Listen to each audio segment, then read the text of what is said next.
Trevor's mom yelled. "Look what you've done! My new tablecloth is ruined!"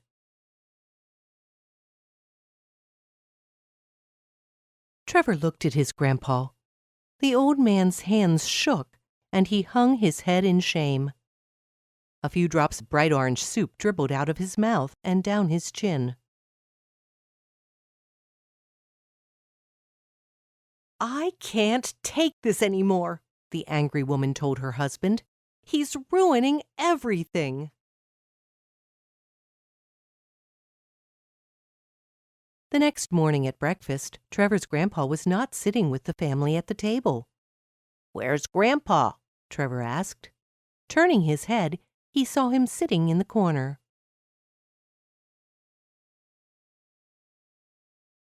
Grandpa's bowl of oatmeal was on a tray table in front of him. He seemed to be shaking more than ever. Trevor picked up his own breakfast and went to join his grandpa.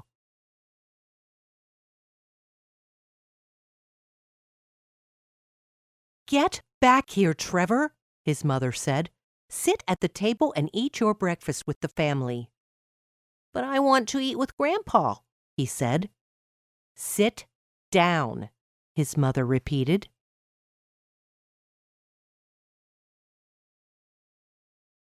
Trevor obeyed his mother and ate his oatmeal in silence. When his mother passed a dish with his favorite pastry on it, Trevor pushed it away. "May I be excused?"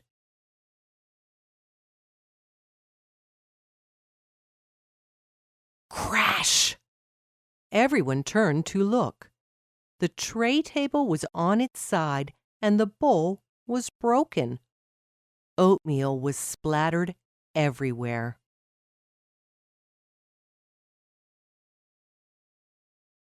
"Not another broken bowl!" Trevor's mother cried. "That's it! We have to buy plastic bowls for you!" she screamed at her father-in-law. "Act like a baby and we'll treat you like one."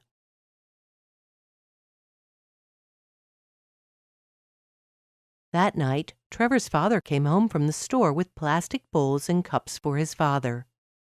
Day after day, the old man sat alone in the corner eating and drinking out of plastic bowls and cups. There were no more broken dishes.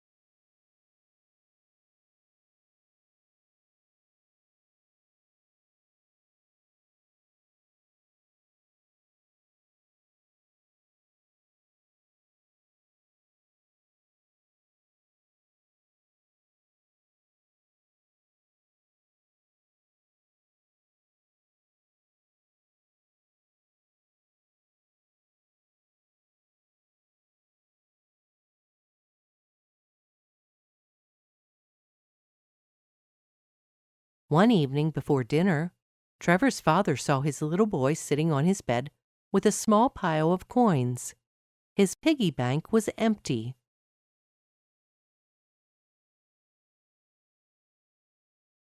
"What are you doing?" his father asked. "Counting my money," Trevor said. "What for?"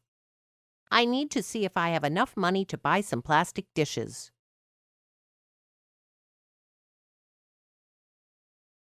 His mother peeked her head in the door.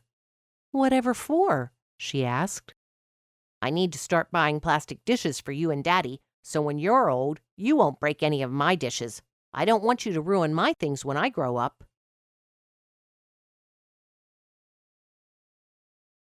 Trevor's mother looked at his father and started to cry. She ran out of the room and down the hall to her father-in-law's room.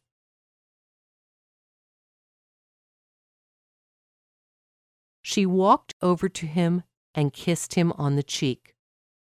"I'm so sorry for the way I've treated you, Pap. Will you forgive me?" A tear spilled out across the old man's cheek. "Come," she said to him. reaching out her hand for his. "Dinner's ready."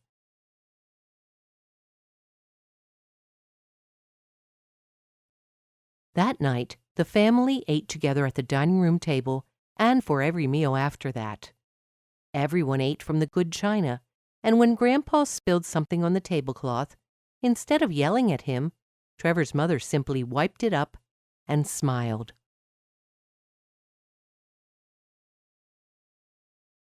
Trevor's parents didn't know how badly they were treating his grandpa, but when Trevor planned to treat them the same way, suddenly they understood.